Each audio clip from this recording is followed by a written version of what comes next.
ನಮಸ್ಕಾರ. ಹಾಡು ಮತ್ತು ಹರಟೆ ಚಾನೆಲ್ಗೆ ನಿಮಗೆ ಮತ್ತೊಮ್ಮೆ ಸ್ವಾಗತ.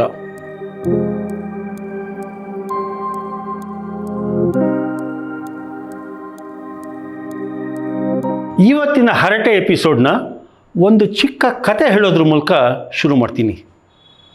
ಬಹುಶಃ ನಾವೆಲ್ಲರೂ ಈ ಕತೆ ಒಂದಲ್ಲ ಒಂದು ಸಂದರ್ಭದಲ್ಲಿ ಒಂದಲ್ಲ ಒಂದು ರೂಪದಲ್ಲಿ ಕೇಳೇ ಇರ್ತೀವಿ. ಏನಪ್ಪ ಈ ಕತೆ ಅಂತಂದರೆ, ಯಾವುದೋ ಒಂದು ಹಳ್ಳಿನಲ್ಲಿ ಒಬ್ಬ ಮನುಷ್ಯನಿಗೆ ಒಂದು ಮೇಜರ್ ಕೆಲಸ.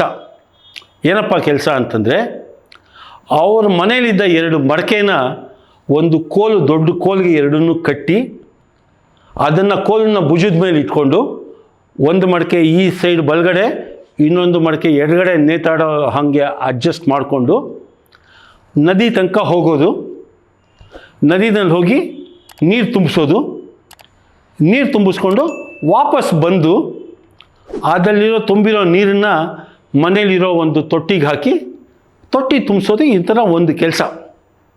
ಸೊ ದಿನ ಇದನ್ನು ಮಾಡ್ಕೊಂಡು ಹೋಗ್ತಾ ಇದ್ದ. ಏನಪ್ಪ ಇದರಲ್ಲಿ ಒಂದು ಕಥೆಯಲ್ಲಿ ಒಂದು ಟ್ವಿಸ್ಟ್ ಏನಪ್ಪ ಅಂತಂದರೆ, ಒಂದು ಮಡಕೆ ತೂತುಗಳಿತ್ತು, ಅದರಲ್ಲಿ ಸಣ್ಣ ಸಣ್ಣ ತೂತುಗಳು, ಅದರಿಂದ ನೀರು ಸೋರ್ಕೊಂಡು ಹೋಗೋದು. ಸೊ ಇವನಿಗೇನು ತೊಂದರೆ, ಅದರಲ್ಲಿ ಎಡಗಡೆ ಇದು ಅಂತ ಇಟ್ಕೊಳ್ಳೋಣ, ತುಂಬಿದಾಗ ಎಡಗಡೆ ಇರೋ ಮಡಕೆ ಅಂತ ಇಟ್ಕೊಳ್ಳೋಣ. ಯಾವಾಗ ತುಂಬಿಸ್ಕೊಂಡು ಮನೆಗೆ ಹೋಗ್ತಾನಲ್ಲ, ಈ ಸೈಡ್ ಇರೋ ಮಡಕೆ ಆ ತೂತುಗಳಿಗೋಸ್ಕರ ಕಾರಣಕ್ಕೋಸ್ಕರ ಮನೆ ತಲುಪೋ ಹೊತ್ತಿಗೆ ಅದು ತುಂಬಿರಲ್ಲ ನೀರು, ಎಲ್ಲ ನೀರು ಸ್ವಲ್ಪ ಸೋರಿಕೆ ಆಗೋಗಿರೋದು. ಬಟ್ ರೈಟ್ ಸೈಡ್ ಇದ್ದಿದ್ದ ಮಡಕೆ ನೀರು ಹಾಗೆ ಇರೋದು. ಸೊ ಇವನು ಹೀಗೆ ಕಷ್ಟಪಡ್ತಾ ಇದ್ದ, ಬೈಕೊಂಡೇ ಕೆಲಸ ಮಾಡ್ತಾ ಇದ್ದ. ಯಾಕೆ ಬೈಕೊತಾ ಇದ್ದ? ಎಫರ್ಟ್ಗೆ ಫುಲ್ ರಿಸಲ್ಟ್ ಸಿಗ್ತಿಲ್ಲ ಅಂತ. ಫುಲ್ ನೀರು ತೊಗೊಂಡೋಗೋಕ್ಕಾಗ್ತಿಲ್ಲ, ತುಂಬಿಸ್ತೀನಿ ಬಟ್ ಆದ್ರೂ ಈ ತೂತುಗೋಸ್ಕರ ನನ್ನ ಪ್ರೊಡಕ್ಟಿವಿಟಿ ಕಮ್ಮಿ ಆಗ್ತಿದೆ ಅಂತ ಆತನಿಗೆ ಚಿಂತೆ. ಇದನ್ನು ಕೆಲವ್ರ ಜೊತೆ ಹಂಚ್ಕೊತಾ ಇದ್ದ, ಏನೋ ಇದೆಲ್ಲ ಇತ್ತು. ಬಟ್ ಒಬ್ಬ ಮನುಷ್ಯ ಇವನಿಗೆ ಕೇಳ್ದ, ನೀನು ಈ ಎಡಗಡೆ ಇರೋ ಮಡಕೆನ ಅಷ್ಟೊಂದು ಬೈತೀಯಲ್ಲ, ನೀನು ಯಾವತ್ತಾನ ತುಂಬಿಸ್ಕೊಂಡು ಮನೆ ಕಡೆ ಬರೋವಾಗ ಏನಾದರೂ ನೆಲದ ಕಡೆ ಗಮನ ಕೊಟ್ಟಿದ್ದೀಯಾ ಅಂತ ಕೇಳ್ದ. ಇವನು ಇಲ್ಲ, ನಾನು ಕೊಟ್ಟಿಲ್ಲ ಅನ್ನಂತೆ. ನೆಕ್ಸ್ಟ್ ಟೈಮ್ ನೀನು ಹೋದಾಗ ಎಡಗಡೆ ಕಡೆ ಗಮನ ಕೊಡು ಅಂತ. ಸೊ ಇವನು ಕಾನ್ಷಿಯಸ್ ಆಗಿ ನೀರು ತುಂಬಿಸ್ಕೊಂಡು ಮನೆಗೆ ಹೋಗುವಾಗ ಎಡಗಡೆ ರಸ್ತೆ ಹೆಂಗಿದೆ ಅಂತ ನೋಡೋಕ್ಕೆ ಶುರು ಮಾಡ್ದ. ನೋಡಿದ್ರೆ ಹಸಿರು ಹುಲ್ಲು ಚೆನ್ನಾಗಿ ಬೆಳೆದಿತ್ತು, ಚಿಕ್ಕ ಚಿಕ್ಕ ಗಿಡಗಳು ಬೆಳ್ಕೊಂಡಿತ್ತು, ಬಣ್ಣ ಬಣ್ಣದ ಹೂವುಗಳಿತ್ತು ಅದರಲ್ಲಿ. ಬಲಗಡೆ ಇರೋ ರಸ್ತೆ, ಭಾಗದ ರಸ್ತೆ ಬರೀ ಮರಳಾಗೇ ಉಳಿದಿತ್ತು. ಈ ಕತೆ ಕೇಳಿದ್ದೀರಲ್ಲ. ಸೊ ಈ ಕತೆ ನಮ್ಗೆ ಯಾರೋ ಯಾವುದೋ ಸಂದರ್ಭದಲ್ಲಿ ಹೇಳಿದಾಗ ನಮಗನ್ಸಿತ್ತು ಅಲ್ವಾ, ವೀಕ್ನೆಸ್ ಅಲ್ಲ, ಅದು ಸ್ಟ್ರೆಂತು ಆಗಿರ್ಬೋದು ಅಂತ. ನಮ್ಮ ಜೀವನದಲ್ಲಿ ಕೂಡ ನಮ್ಮಲ್ಲಿ ಯಾವ ರೀತಿ ಸಾಕಷ್ಟು ಸ್ಟ್ರೆಂತ್ಗಳಿದೆಯೋ, ನಮ್ಮಲ್ಲಿ ವೀಕ್ನೆಸ್ ಕೂಡ ಇದೆ. ಬಹಳ ಜನಗಳಿಗೆ ತಮ್ಮ ಸ್ಟ್ರೆಂತ್ ಏನು, ತಮ್ಮ ವೀಕ್ನೆಸ್ ಏನು ಅನ್ನೋದೇ ಗೊತ್ತಿರಲ್ಲ. ಅದು ತಿಳ್ಕೊಳ್ಳೋದು ಬಹಳ ಮುಖ್ಯ. ತಿಳ್ಕೊಂಡ್ಮೇಲೆ ಸ್ಟ್ರೆಂತ್ನ ಹೆಂಗೆ ಡೆವಲಪ್ ಮಾಡೋದು ಅನ್ನೋದು ಕೂಡ ಇಂಪಾರ್ಟೆಂಟೇನೆ. ವೀಕ್ನೆಸ್ನ ಹೆಂಗೆ ಓವರ್ಕಮ್ ಮಾಡೋದು ಅನ್ನೋದು ಇಂಪಾರ್ಟೆಂಟೇನೆ. ಯಾವಾಗ ನಮಗಿದರ ಅರಿವಿರಲ್ವಲ್ಲ, ನಾವು ನಡೆದಿದ್ದೇ ದಾರಿ, ಬಾಳಿದ್ದೇ ಬದುಕು, ಸಾಗಿದ್ದೇ ಜೀವನ ಅನ್ನೋ ಥರ ಆಗ್ಬಿಡುತ್ತೆ. ಯಾವಾಗಲೂ ಒಂದು ಟೈಮಲ್ಲಿ ನಾವು ನಮ್ಮ ಜೀವನದ ಹಿಂದೆ ಏನಾಗಿದೆ ಅಂತ ತಿರುಗಿ ನೋಡ್ತೀವಲ್ಲ, ಸಾಕಷ್ಟು ಅತೃಪ್ತಿಯ ಕ್ಷಣಗಳು ನಮಗೆ ಇರುತ್ತೆ. ಆಗ ಇವತ್ತಿನ ಎಪಿಸೋಡು ನಮ್ಮ ವೀಕ್ನೆಸ್ನ ನಾವು ಹೇಗೆ ಅದನ್ನು ಯೂಟಿಲೈಸ್ ಮಾಡ್ಕೊಳ್ಬೋದು. ವೀಕ್ನೆಸ್ನ ಬದಲಾಯಿಸೋದು ಬೇಡ, ಅದು ವೀಕ್ನೆಸ್ ಅದು ಅಲ್ವೇ, ವೀಕ್ನೆಸ್ ಆಗೇ ಉಳಿದಿರಲಿ. ಬಟ್ ಅದರಿಂದ ನಾನು ಯಾವ ರೀತಿ ಉದ್ಧಾರ ಆಗ್ಬೋದು, ಮತ್ತು ಬೇರೆಯವ್ರಿಗೆ ಯಾವ ರೀತಿ ಅದೇ ವೀಕ್ನೆಸ್ ಬೇರೆಯವ್ರಿಗೆ ಯಾವ ರೀತಿ ದಾರಿ ದೀಪ ಆಗ್ಬೋದು ಅನ್ನೋದ್ರ ಬಗ್ಗೆ ಸ್ವಲ್ಪ ಕ್ಷಣಗಳನ್ನು ಕಲಿಯೋಣ. ಚೆನ್ನಾಗಿರುತ್ತಲ್ಲ.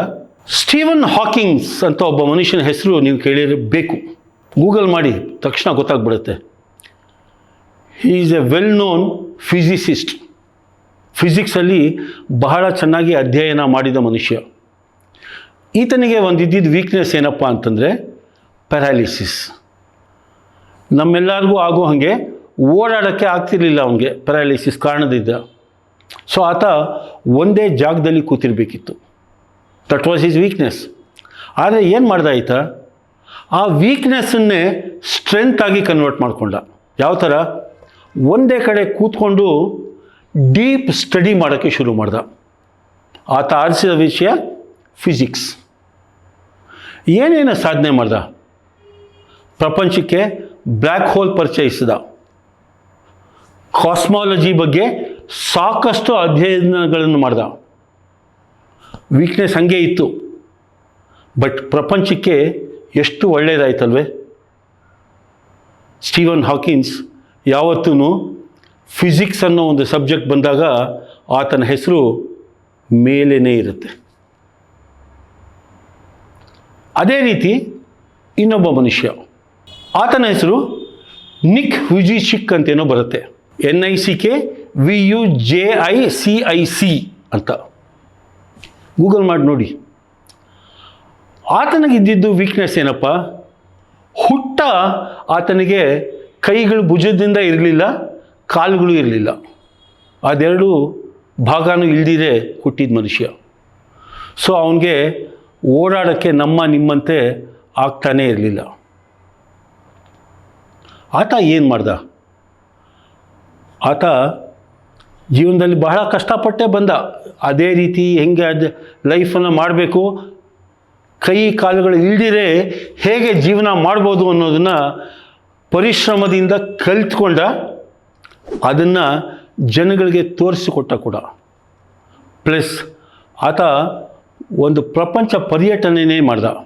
ಜನಗಳಿಗೆ ಕಷ್ಟ ಅಂದರೆ ಏನು, ಯಾವ ರೀತಿ ಕಷ್ಟನ ಓವರ್ಕಮ್ ಮಾಡಬೇಕು, ಯಾವ ರೀತಿ ಜೀವನನ ಯಾವುದೇ ರೀತಿ ಕುಂದು ಕೊರತೆ ಇದ್ದರೂ ಕೂಡ ಇಲ್ದಂಗೆ ನಾವು ಜೀವಿಸ್ಬೋದು ಅನ್ನೋದಕ್ಕೆ ಬಹಳಷ್ಟು ಜನಕ್ಕೆ ಗ್ರೇಟ್ ಮೋಟಿವೇಟರ್ ಆದ ಈ ಮನುಷ್ಯ. ಆತನ ವೀಕ್ನೆಸ್ ಜನ್ಮ ಪೂರ್ತಿ ಹಾಗೆ ಉಳಿಯಿತು ಕೂಡ. ಆದರೆ ಆ ವೀಕ್ನೆಸ್ಸಿಂದ ಆತನ ಬದುಕಿಗೆ ಒಂದು ದಾರಿಯಾಯಿತು. ಆತನ ಬದುಕಿನ ಕಥೆ ಕೋಟ್ಯಾಂತರ ಜನರಿಗೆ ಒಂದು ಸ್ಫೂರ್ತಿ ಕೊಡೋ ಹಾಗಾಯಿತು. ಎಷ್ಟು ಚೆನ್ನಾಗಿರುತ್ತಲ್ಲ. ನಮ್ಮ ವೀಕ್ನೆಸ್ ಏನು, ಅದನ್ನು ಯಾವ ರೀತಿ ನಾವು ಅದನ್ನು ಸ್ಟ್ರೆಂತ್ ಆಗಿ ಕನ್ವರ್ಟ್ ಮಾಡ್ಕೊಳ್ಬೋದು ಅನ್ನೋದು ನಮ್ಮ ಕೈನಲ್ಲಿರುತ್ತೆ. ದಯವಿಟ್ಟು ನಿಮ್ಮ ಸ್ಟ್ರೆಂತ್ ಏನು, ನಿಮ್ಮ ವೀಕ್ನೆಸ್ ಏನು ಅನ್ನೋದ್ರ ಬಗ್ಗೆ ಗಮನ ಕೊಡಿ. ಅದನ್ನು ಕಂಡುಹಿಡಿಯೋಕ್ಕೆ ಸಾಕಷ್ಟು ಮೆಥಡ್ಸ್ ಇದೆ. ನಿಮಗೆ ಯೋಚನೆ ಮಾಡಿ ಗೊತ್ತಿಲ್ಲ ಅಂತಂದರೆ ದಯವಿಟ್ಟು ನನ್ನಂಥ ಸಾವಿರಾರು ಜನ ಮೆಂಟರ್ಗಳಿದ್ದಾರೆ, ಅವ್ರನ್ನ ಕಾಂಟ್ಯಾಕ್ಟ್ ಮಾಡಿ. ನಿಮಗೆ ಒಂದು ಸ್ಪಷ್ಟವಾದ ನಿಮ್ಮ ಸ್ಟ್ರೆಂತ್ ಮತ್ತು ಚಾಲೆಂಜಸ್ನ ಒಂದು ರೂಪುರೇಷೆ ನಿಮ್ಮ ಮುಂದೆ ಅವ್ರು ತಂದಿಡ್ತಾರೆ. ಬರೀ ಇಡೋದಲ್ಲ, ಅದನ್ನು ಯಾವ ರೀತಿ ನಾವು ನಮ್ಮ ಜೀವನದಲ್ಲಿ ಅಪ್ಲೈ ಮಾಡಿಕೊಂಡು ನಾವು ನಮಗೆ ಬೆಳೆಯೋದಲ್ದಿರೆ ನಮ್ಮಿಂದ ಬೇರೆಯವ್ರಿಗೆ ಯಾವ ರೀತಿ ನಾವು ಸ್ಫೂರ್ತಿ ಆಗಬಹುದು ಅನ್ನೋದ್ರ ಬಗ್ಗೆ ನಮಗೆ ಡೈರೆಕ್ಷನ್ ಕೂಡ ಸಿಗುತ್ತೆ ನಮಗೆ ಅಂಥ ಜನಗಳಿಂದ. ಕಾಂಟ್ಯಾಕ್ಟ್ ಮಾಡೋಣ, ಅದ್ರಲ್ಲಿ ತಪ್ಪೇನಿಲ್ಲ. ಒಂದು ಚಿಕ್ಕದೊಂದು ಸಲಹೆ, ಇದಕ್ಕೇನು ನಾವೆಲ್ಲರೂ ಆ ಥರ ಆದೇ ಅಷ್ಟು ಇಲ್ಲ, ನಮಗೆಲ್ಲ ಪ್ಯಾರಾಲಿಸಿಸ್ ಬಂದೆ ಅಥವಾ ಅಂಗಾಂಗ ಇಲ್ಲದಿರೇ ಹುಟ್ಟಿದೇನೆ ಆಗಬೇಕು ಅಂತೇನಿಲ್ಲ. ನಮ್ಮ ಸ್ಟ್ರೆಂತ್ ಹೇಗೆ ನಮ್ಮ ಸಹಾಯ ಆಗುತ್ತೋ ನಮ್ಮ ವೀಕ್ನೆಸ್ ಕೂಡ ಅದೇ ರೀತಿ ಸಹಾಯ ಆಗುತ್ತೆ. ಯಾವ ರೀತಿ ಸಹಾಯ ಆಗುತ್ತಪ್ಪ ಅಂತಂದರೆ, ನಾವು ಯಾವಾಗ ನಮ್ಮ ವೀಕ್ನೆಸ್ ಬಗ್ಗೆನೇ ಜಾಸ್ತಿ ಯೋಚನೆ ಮಾಡ್ತಿರ್ತೀವಲ್ಲ, ಒಂದು ಕಲ್ಪಿಸ್ಕೊಳ್ಳಿ. ಇನ್ನೂ ಸಿಂಪಲ್ಲಾಗಿ ಹೇಳಬೇಕು ಅಂತಂದರೆ, ನಿಮ್ಮ ಮನೆಯಲ್ಲಿ 2 ರೂಮ್ ಇದೆ ಅಂತ ಕಲ್ಪಿಸ್ಕೊಳ್ಳಿ. ಒಂದು room represents your strength, another room represents your weakness. ನಾವು ಯಾವಾಗ ನಮ್ಮ ವೀಕ್ನೆಸ್ ಅನ್ನೋ ರೂಮ್ ಇರುತ್ತಲ್ಲ, ಆ ರೂಮಿಂದ ನಾವು ಯಾವಾಗ ನಮ್ಮ ಥಿಂಕಿಂಗ್ನ, ನಮ್ಮ ಕೆಲಸಗಳನ್ನು ಆ ರೂಮಿಂದ ಯಾವಾಗ ನಾವು ಮಾಡ್ತೀವಲ್ಲ, ನಮ್ಮ weakness will become A pain point for ನಮಗೆ ಆಗಲಿ ಬೇರೆಯವ್ರಿಗಾಗಲಿ. ಅದು ಒಂದು ಪೇಯ್ನ್ ಪಾಯಿಂಟ್ ಆಗಿರುತ್ತೆ. ಆದ್ದರಿಂದ ಆ ರೂಮಲ್ಲಿ ಕೂಡ್ದಿರೆ ಅಥವಾ ಜಾಸ್ತಿ ಹೊತ್ತಿರ್ದಿರೆ ನಮ್ಮ ಸ್ಟ್ರೆಂತ್ ರೂಮ್ ಅಂತ ಇನ್ನೊಂದು ಇದೆಯಲ್ಲ, ಆ ರೂಮಲ್ಲಿ ಕೂತ್ಕೊಂಡು ಆಪ್ರೇಟ್ ಮಾಡೋಣ. ಎರಡೂ ನಮ್ಮ ರೂಮೇನೇ. ಸೊ ಇಲ್ಲಿಂದ ಕೂತ್ಕೊಂಡು ನಮ್ಮ ಕೆಲಸಗಳು, ನಮ್ಮ ಯೋಚನೆಗಳು ಮಾಡೋ ಬದಲು ನಮ್ಮ ಸ್ಟ್ರೆಂತಿಂದ ಕೂತ್ಕೊಂಡು ಆ ರೂಮಲ್ಲಿ ಕೂತ್ಕೊಂಡು ಅಲ್ಲಿಂದ ನಮ್ಮ ಬರೋ ಯೋಚನೆಗಳು, ಕೆಲಸಗಳು ಮಾಡ್ತು ಅಂತಂದರೆ ನನ್ನ weakness will never become my weakness, my strength will only become stronger. ಇದ್ರ ಬಗ್ಗೆ ಕೂಡ ನಮಗೆ ಯೋಚನೆ ಮಾಡಿ ಕೂಡ ಉತ್ತರ ಸಿಕ್ಕಿಲ್ಲ ಅಂತಂದರೆ, ಸರಿಯಾದ ರೀತಿ ಉತ್ತರ ಕೊಡೋರು ನಾನು ಹೇಳ್ದಂಗೆ ಸಾಕಷ್ಟು ಜನ ನಮ್ಮ ಸುತ್ತಮುತ್ತಲೇ ಇದ್ದಾರೆ. ಯಾರನ್ನಾದ್ರೂ ಕಾಂಟ್ಯಾಕ್ಟ್ ಮಾಡೋಣ, ಮಾಡಿ ನಮ್ಮ ಬಾಳನ್ನು ಹಸನಾಗಿ ನಾವು ಮಾಡ್ಕೊಳ್ಳೋಣ.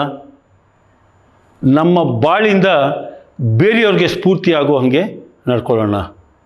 Let our weakness not be a blockade ಅಂತಂದರೆ ನಮ್ಮ ವೀಕ್ನೆಸ್ ಇದೆಯಲ್ಲ ಅದು ನಮಗೆ ತಡೆಗೋಡೆ ಆಗದೇ ಇರಲಿ. ನಾವು ಅದರಿಂದ ಯಾವ ರೀತಿ ಮುಂದೆ ಬಂದು ಅದನ್ನು ದಾಟಿ ಅದರಿಂದ ನಾವು ಹೇಗೆ ಸಕ್ಸಸ್ ಆಗೋದು ಅನ್ನೋದ್ರ ಬಗ್ಗೆ ಗಮನ ಹರಿಸೋಣ. ಸ್ನೇಹಿತರೆ, ಈ ಒಂದು ಚಿಂತನೆ ನಿಮಗಿಷ್ಟ ಆಗಿದ್ದಲ್ಲಿ ದಯವಿಟ್ಟು ಈ ಎಪಿಸೋಡ್ಗೆ ನಿಮ್ಮ ಚಿಕ್ಕದೊಂದು ಲೈಕ್ ಇರಲಿ. ನಾನು ಕೊಟ್ಟಿದ್ದ ವಿಚಾರ, ನಾನು ಹಂಚ್ಕೊಂಡಿದ್ದ ವಿಚಾರ ನಿಮ್ಮಲ್ಲೇ ಏನಾದರೂ ನಿಮ್ಮ ಜೀವನದ ಬಗ್ಗೆನೇ ಸ್ವಲ್ಪ ಯೋಚನೆ ಮಾಡೋದಕ್ಕೆ ಒಂದು ಸ್ಫೂರ್ತಿ ಆಯಿತು ಅಂತಂದರೆ, ಯಾವ ರೀತಿ ಅದು ಸ್ಫೂರ್ತಿ ಆಯಿತು, ಯಾವ ರೀತಿ ನೀವು ಅದನ್ನು ಓವರ್ಕಮ್ ಮಾಡ್ತೀರಾ ಅಂತ ಹಂಚ್ಕೊಳ್ಳೋಕೆ ಇಷ್ಟಪಟ್ಟರೆ ದಯವಿಟ್ಟು ಕಾಮೆಂಟ್ ಮಾಡಿ. ಮತ್ತು ಈ ತರಹದ ವಿಡಿಯೋಗಳನ್ನು ದಯವಿಟ್ಟು ಜನಗಳ ಜೊತೆ ಹಂಚ್ಕೊಳ್ಳಿ. ಯಾಕಪ್ಪ ಅಂತಂದರೆ ಒಳ್ಳೆಯ ವಿಚಾರಗಳು, ಒಳ್ಳೆಯ ಚಿಂತನೆಗಳು ಹರಡಬೇಕು. ಯಾವಾಗ ಈ ಥರ ಒಳ್ಳೆಯ ಯೋಚನೆಗಳು, ಒಳ್ಳೆಯ ಚಿಂತನೆಗಳು ಹರಡತ್ತಲ್ಲ, ನೆಗೆಟಿವ್ ಯೋಚನೆಗಳು, ನೆಗೆಟಿವ್ ಚಿಂತನೆಗಳ ಹರಡುವಿಕೆ ಕಮ್ಮಿ ಆಗುತ್ತೆ. ಈಗ ನಮ್ಮ ಸುತ್ತಮುತ್ತಲು ನೋಡ್ತು ಅಂತಂದರೆ ಯಾವುದು ಬೇಗನೆ ಹರಡುತ್ತೆ? ಒಂದು ಸುಳ್ಳು ಬೇಗನೆ ಹರಡುತ್ತೆ, ಒಂದು ಅಪಪ್ರಚಾರ ಬೇಗನೆ ಹರಡುತ್ತೆ, ತೆಗಳುವಿಕೆ ಬೇಗನೆ ಹರಡುತ್ತೆ ಅಲ್ವೇ? ಅದರಿಂದ ಯಾರಿಗೂ ಉಪಯೋಗ ಇಲ್ಲ. ಸೊ ಒಳ್ಳೆಯ ವಿಚಾರಗಳನ್ನು ಹಂಚ್ಕೊಳ್ಳೋಣ, ಒಳ್ಳೆಯ ವಿಷಯಗಳನ್ನು ಹರಡೋಣ. ಆ ಒಂದು ಉದ್ದೇಶದಿಂದ ಕೇಳ್ಕೊತಾ ಇದ್ದೀನಿ. ದಯವಿಟ್ಟು ನಿಮ್ಮ ಫ್ರೆಂಡ್ಸ್ ಸರ್ಕಲ್ ಜೊತೆ ಇದನ್ನು ಶೇರ್ ಮಾಡಿ. ಒಳ್ಳೆಯ ಚಿಂತನೆಗಳು, ಒಳ್ಳೆಯ ಯೋಚನೆಗಳು ಎಲ್ಲರಲ್ಲೂ ಮೊಳಗಲಿ, ಬೆಳಗಲಿ. ಇದೇ ಹಾಡು ಹರಟೆ ಚಾನೆಲ್ನ ಉದ್ದೇಶ. ಮುಂದಿನ ಸಂಚಿಕೆವರೆಗೆ ನಮಸ್ಕಾರ.